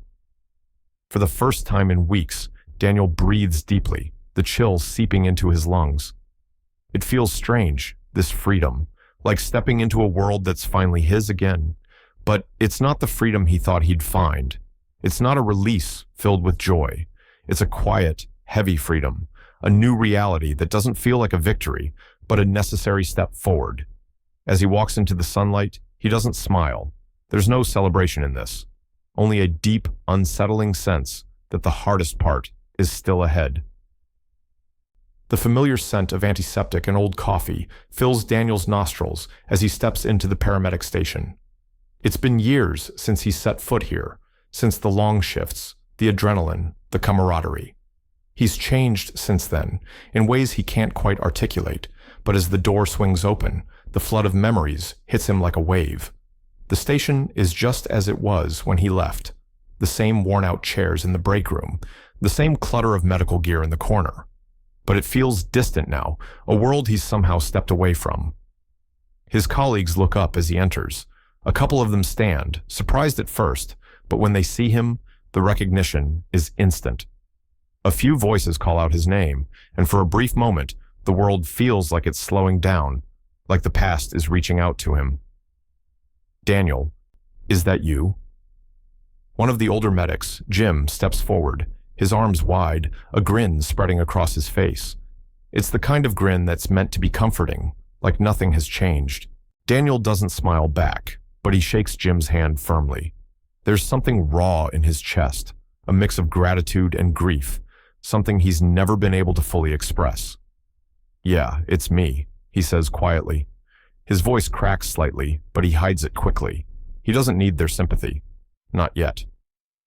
The others gather around him, clapping him on the back, offering words of praise. "You saved lives, man," one of them says, "even hers." The words hang in the air between them like a strange comfort. They don't know the full story, but in some way, they're right. Daniel did save her. He saved her from the depths of despair, from the life that she was spiraling into. But that's not the truth that matters anymore. The truth is far more complicated, and Daniel knows it. He thanks them all. But there's a hollowness in his heart as the words leave his lips. It's not the same anymore. It can't be. The person they think they know, the person he used to be, feels like someone he's slowly outgrowing, like a life he's been shedding piece by piece. He spends the afternoon helping with the station's current caseload, something he'd done for years without thinking. But today, the motions feel automatic. His body moves, his hands work, but his mind is elsewhere. The weight of everything, the trial, the betrayal, the years of his life spent believing in someone who had deceived him, clouds his thoughts, making it harder to focus. By late afternoon, he finds himself at the senior clinic, volunteering like he used to. The patients are kind, grateful for his help, but he feels like a ghost among them. He offers them his usual warmth, helping them with their needs, offering care without question. But when he catches the eyes of a patient, an elderly woman who smiles at him with the kind of affection that only comes from years of life experience, a quiet pang of sorrow lingers in him. Is this what he's become? A stranger to his own past, trapped between the person he was and the person he's still becoming. The door opens quietly, and Clara steps into the clinic, her expression unreadable. She's been joining him here on weekends, a quiet act of reconciliation, though neither of them has fully confronted the years they lost. She's still distant, still carrying the weight of her own unspoken grief. But every time she comes, every time she offers him her presence, he feels a little lighter. She smiles faintly when she sees him, and for a moment, the tension in the room seems to dissolve. He looks at her, his daughter, the only person left who hasn't turned away from him, and something inside him stirs. The love he's always had for her is still there, but it feels different now. She's not the same girl who once needed him for everything. She's grown, she's changed, and so has he. They sit together during the shift, working quietly alongside one another. He notices her glances toward him, the way she watches him, like she's trying to see past the mask he's wearing. There's so much between them that hasn't been said, so much that can't be fixed with just a few weekends of volunteering together. At the end of the shift, as they pack up to leave, Clara breaks the silence. "You lost everything, didn't you?" Her voice is quiet, almost hesitant, but it cuts through the air with the weight of truth. Daniel doesn't answer immediately. He's looking out the window, watching the rain begin to fall in soft sheets, the clouds gathering as the evening darkens. The world feels heavy, like it's holding its breath. He feels the grief pulling at him again, the grief of lost time, of lost trust, of the life that he thought he had, only to have it pulled from him by someone he thought would never hurt him. "No," he finally answers, his voice calm, steady. "I lost illusions, not everything." Clara doesn't respond immediately. She just nods, looking out the window as the rain begins to pick up, the world blurring in the falling mist. Her eyes glisten, but she doesn't cry. Neither of them does. They don't have time for that now. They leave the clinic together, stepping out into the cool, wet air. The rain falls harder now, the streets glistening with the reflection of streetlights. Daniel feels it, the weight of the world shifting in him. The pain is still there, sharp and raw, but something else stirs within him, something new. The drive home is quiet, the car filled with the sound of the rain beating against the windshield, the soft hum of tires on wet pavement. As they drive through the streets, Daniel glances over at Clara. She's looking out the window, her expression thoughtful but distant. The storm rages outside, but inside, something is changing. For the first time in a long time, Daniel feels like he's moving forward. He's lost so much, but in the loss, there's a chance to rebuild, a chance for something different. As the car rolls to a stop at a red light, Daniel takes a deep breath, letting the cool air from the open window fill his lungs. For the first time, it feels like he's breathing in something new, something that will carry him through the days ahead. But as the light turns green and the rain continues to pour down in steady waves, Daniel knows there's still a long road ahead. The future is uncertain, but at least for now, he isn't facing it alone. And in that uncertainty, there's hope. The envelope arrives on a quiet afternoon, the kind of afternoon Daniel has come to dread, where the stillness of the house feels too heavy to bear. He's sitting at the kitchen table, staring at the half-drunk cup of coffee in front of him. He's been living in this strange limbo, the days stretching on in a blur of routine. Quiet, almost peaceful, but also unbearably empty. There's a calm to it now, the calm after a storm. But it's a deceptive calm. He hears the sound of the mailbox clanging shut outside and looks up, his eyes flickering toward the window. He's learned to ignore most of the mail that comes through. Bills, junk, things that no longer matter. But this one feels different. It's not a package or an anonymous letter. It's from her. He holds it in his hands for a long moment, turning it over and over, the weight of it settling into his chest. Her name is printed neatly on the front, the handwriting too familiar, too recent. He hasn't heard her voice in months, not since the trial, not since she was sentenced and hauled away in handcuffs, the prison door slamming shut between them. The envelope is thick, too thick. It's not just a letter, it's something more. He rips it open without thinking, as though the action could somehow relieve the tension, but he knows it won't. He's already bracing himself for what's inside, even before he reads a word. His eyes skim the paper quickly, but the words blur at first, a mix of anger, regret, and the unmistakable tone of someone who knows they've lost.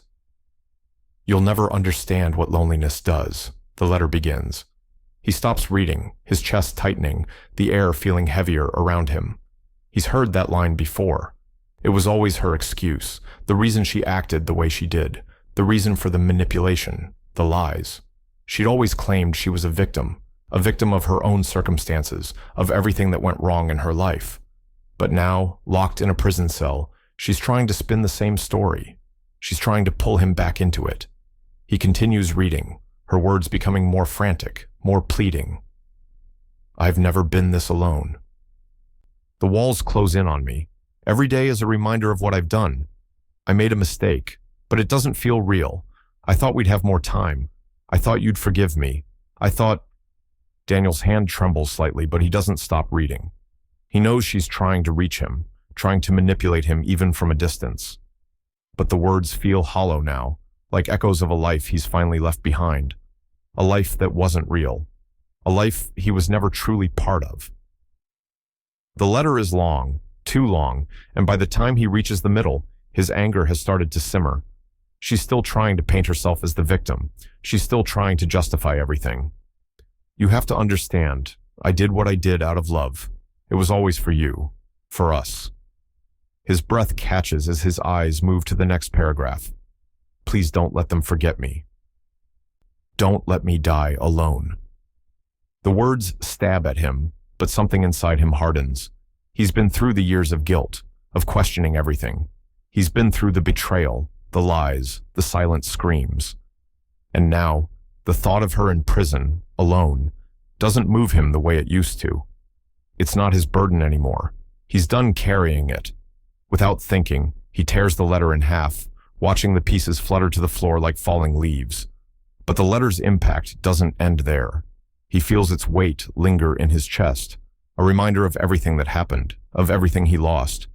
But he won't carry it anymore. He won't let her pull him back into her world of lies. He stands up, the anger burning in his chest, the need to act overwhelming. Without a second thought, he walks toward the fireplace. His movements sharp and purposeful. He throws the pieces of the letter into the flames.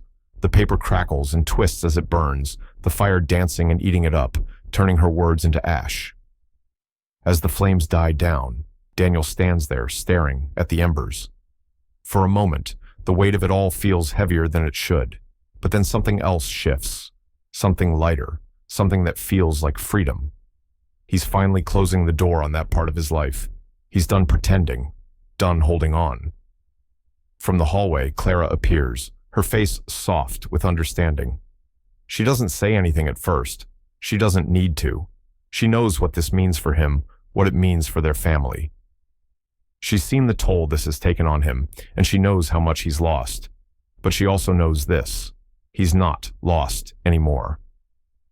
Clara walks up to him, wrapping her arms around him in a quiet hug. There are no words between them, no need for any. Just the simple gesture of support that says everything that's needed. Daniel closes his eyes, letting the moment sink in. The letter's gone. The past is gone. And though the future is uncertain, there's something here now that wasn't before. A chance to rebuild, to move on. Later, as the rain begins to fall outside, Daniel walks into the garage. His eyes fall on the wheelchair in the corner, the one that Melissa used for years. The chair that symbolized everything she had put him through, the helplessness, the dependency, the lies. He takes a deep breath, walks toward it, and without a second thought, he lifts it and carries it to the back door. He opens it and sets it down in the yard, watching it sit there for a moment. Then, without hesitation, he turns and walks back inside, leaving it behind. The rain starts to pick up, and he hears it against the roof, the soft patter against the windows. It feels like the world is cleansing itself, washing away the last remnants of the past. The door clicks shut behind him. The house is quiet now. The fire is out, the letter burned, and Melissa's presence feels like it's finally been exorcised from the walls. Daniel stands in the living room, his breath steady, his heart lighter than it's been in years. For the first time in what feels like forever, he can breathe. And as the rain falls outside, he knows the healing has begun. But there's still so much to rebuild. The knock on the door is soft, almost hesitant. Daniel has been sitting by the window, the morning light slanting across the floor, lost in thought. The rain from last night has cleared, leaving the world outside fresh, crisp, almost new. It's the kind of morning that feels like a pause, a space between what was and what could be. He rises from his chair, stretching his back as he moves to the door. He knows who it is before he even opens it. Pastor Reed's visit was inevitable. The man had been a quiet, steady presence throughout everything, offering words of comfort and advice that Daniel never quite absorbed at the time. Today, though, Daniel can feel it's different. There's no escaping the question that's been looming in the background of his life for months. The pastor stands at the door, his warm smile contrasting with the weight of the question he's about to ask. "Morning, Daniel," he says, his voice soft, but carrying a certain understanding. "I hope I'm not interrupting." Daniel steps aside, allowing him in. He doesn't offer much, just a brief nod as he leads Pastor Reed into the living room. The small space feels oddly empty now, quieter than it used to be, the room's echoing with memories of a life that no longer feels like his. Reed sits in the same spot that used to be Melissa's, by the window, where the light always used to hit her face just right. Daniel offers him a cup of coffee, and they settle into the silence that has become a strange companion for him these days. He's learned to live in it, the stillness. It's almost peaceful, but there's always an edge to it, a reminder of what was lost. So, Pastor Reed starts, taking a slow sip from his cup. I've been thinking a lot about you, Daniel, about what you've been through. And I know the weight of it all must still be there, heavy in ways we can't even understand. Daniel doesn't respond immediately, his eyes fixed on the coffee cup in his hands. He's been asked this question in 100 different ways, by strangers, by friends, by people who think they know how it feels to forgive, to heal. But something about the way Reed asks, something about his quiet sincerity, makes Daniel pause. You forgave her yet? The pastor asks, his voice almost too soft, as if afraid to push too hard. Daniel's grip on his cup tightens, the words like a shot to the chest. He hasn't forgiven her. He hasn't been able to. How could he? After everything. The betrayal, the years of lies, of being manipulated into believing a life that was never his to begin with. No, Daniel finally says, his voice low, measured. He takes a long breath, as if trying to steady himself before continuing. Forgiveness isn't a gift. It's a grave you stop digging. His words hang in the air, heavy with the finality of them. You can keep digging, keep trying to find peace, but you'll just bury yourself deeper. Reed nods, not as if he's surprised, but as if he understands. There's no judgment in his eyes, no condemnation. Just the quiet knowing of someone who's seen more than his share of grief, who understands that forgiveness is a process, a hard, slow thing that doesn't come in neat packages with ribbons and bows. They sit in silence for a while, the only sound, the soft drip of rainwater outside, the gentle hum of the world moving on. It's not an uncomfortable silence, but a shared one, as if they're both acknowledging something unsaid, something too big to put into words. Daniel's gaze drifts toward the shelf across the room where the family photos sit in neat frames. He hasn't looked at them in months, not since the trial, since everything fell apart. His eyes linger on them now, on the pictures of a life he thought he had, the photos of Clara when she was younger, smiling at the camera with that mischievous glint in her eyes.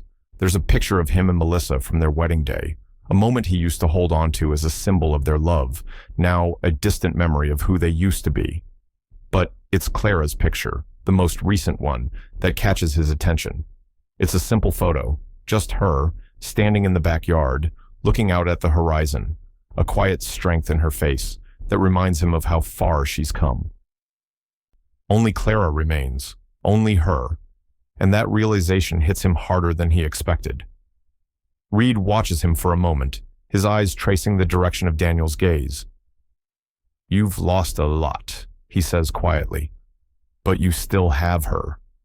Daniel's throat tightens, the weight of those words sinking into him.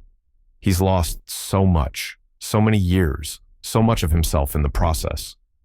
But Clara, she's the one person who never gave up on him, the one person who still believes in the man he used to be. Yeah, Daniel says, his voice thick. I still have her. The silence between them is no longer heavy but thoughtful, like a shift in the air. It's a quiet moment of acceptance, of letting go of the past that can never be changed. Daniel looks at Reed, his face softening just slightly. I'm trying to move on, Daniel admits, his words barely above a whisper. But it's hard. Every day is harder than I thought it would be. Reed nods again, offering a small, understanding smile. It will take time, but you're already doing it. That's the first step. As the light begins to change, a gentle breeze stirs through the open curtains, filling the room with warmth. The sunlight that breaks through the clouds feels almost symbolic, like the room is finally beginning to fill with something new, something not defined by the past.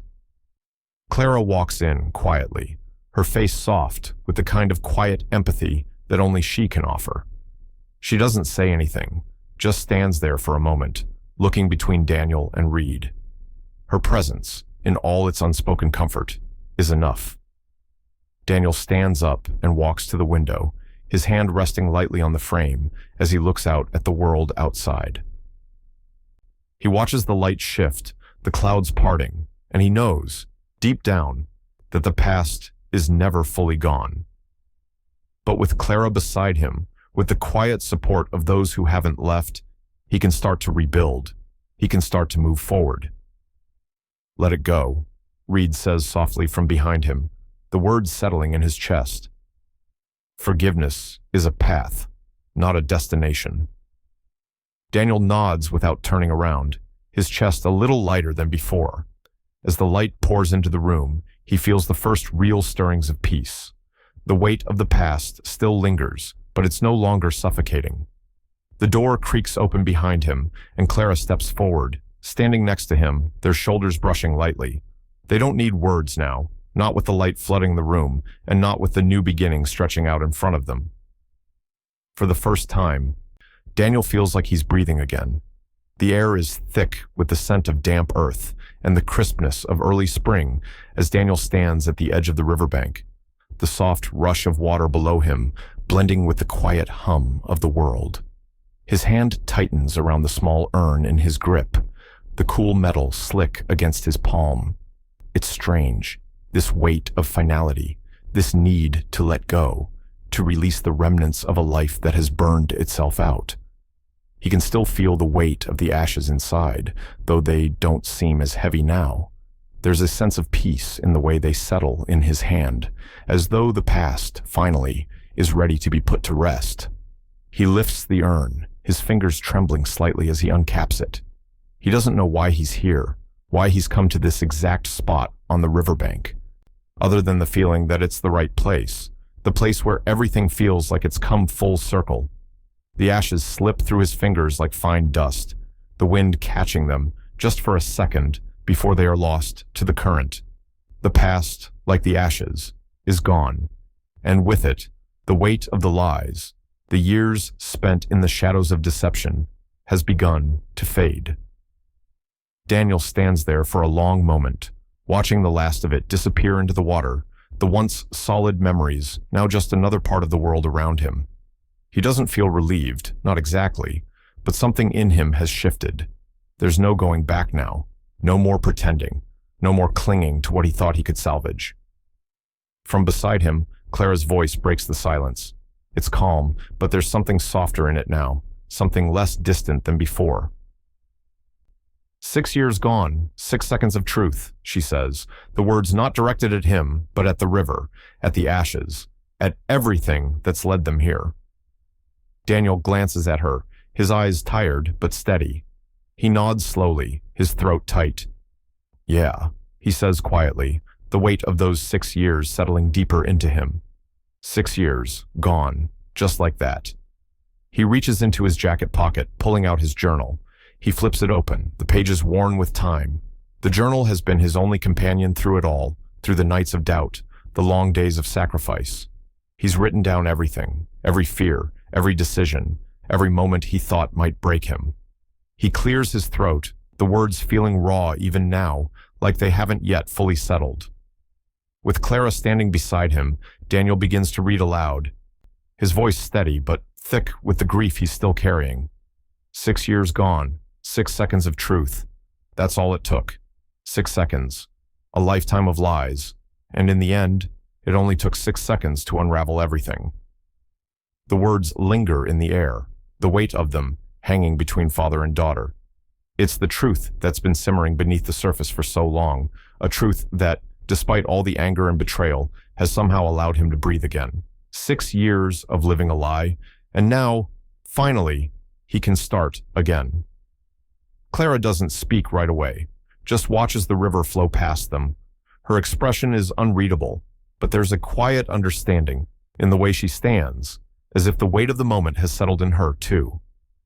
"You ready to live again?" she asks. Her voice soft, but full of the kind of hope that Daniel hasn't seen in her for a long time. Her question hangs in the air, an open invitation, a possibility.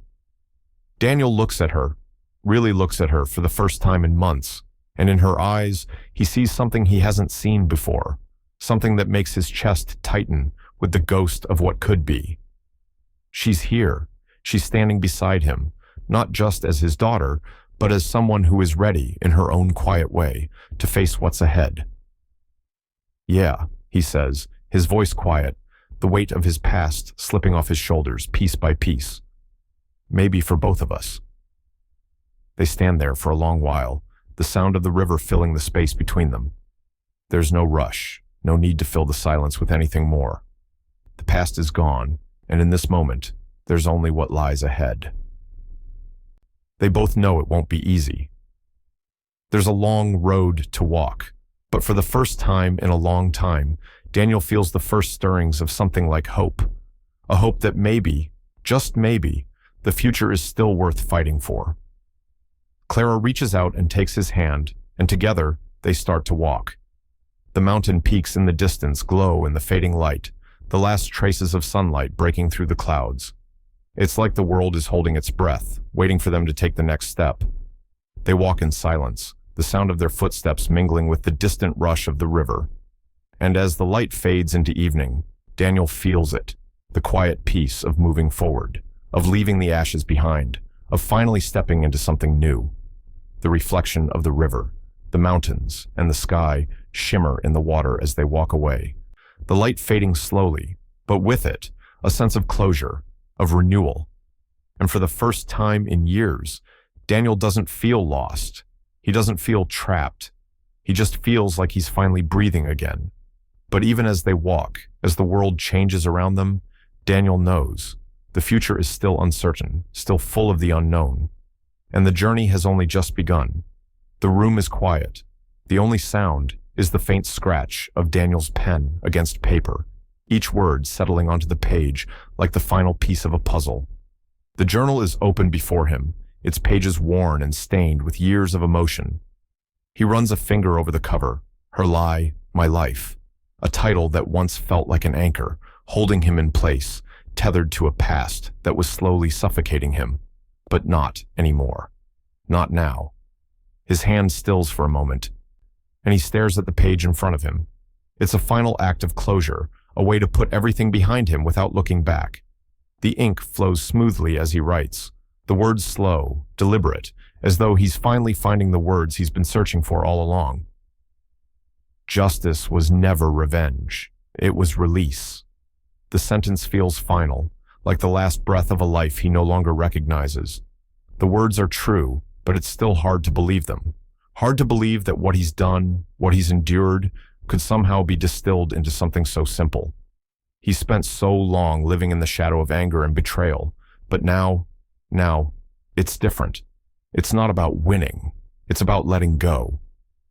He sits back in his chair, the weight of the journal pressing down on his lap, as though it too is ready to be set down, forgotten. The pages are filled with his thoughts, his grief, his pain, and his healing. This is the last chapter, the last time he'll ever have to write her name or think about the woman who betrayed him in ways he still can't fully comprehend. With one final glance at the words he's written, Daniel closes the journal. The sound of the cover snapping shut feels almost too final. A door closing, the last chapter of a story that has consumed him for so long, now done. He doesn't know what comes next, only that this part of his life is over. He stands up, the journal still resting in his hands, and walks toward the drawer. He opens it, the quiet creak of the wood echoing in the silence of the room. He places the journal inside, locks the drawer, and steps back.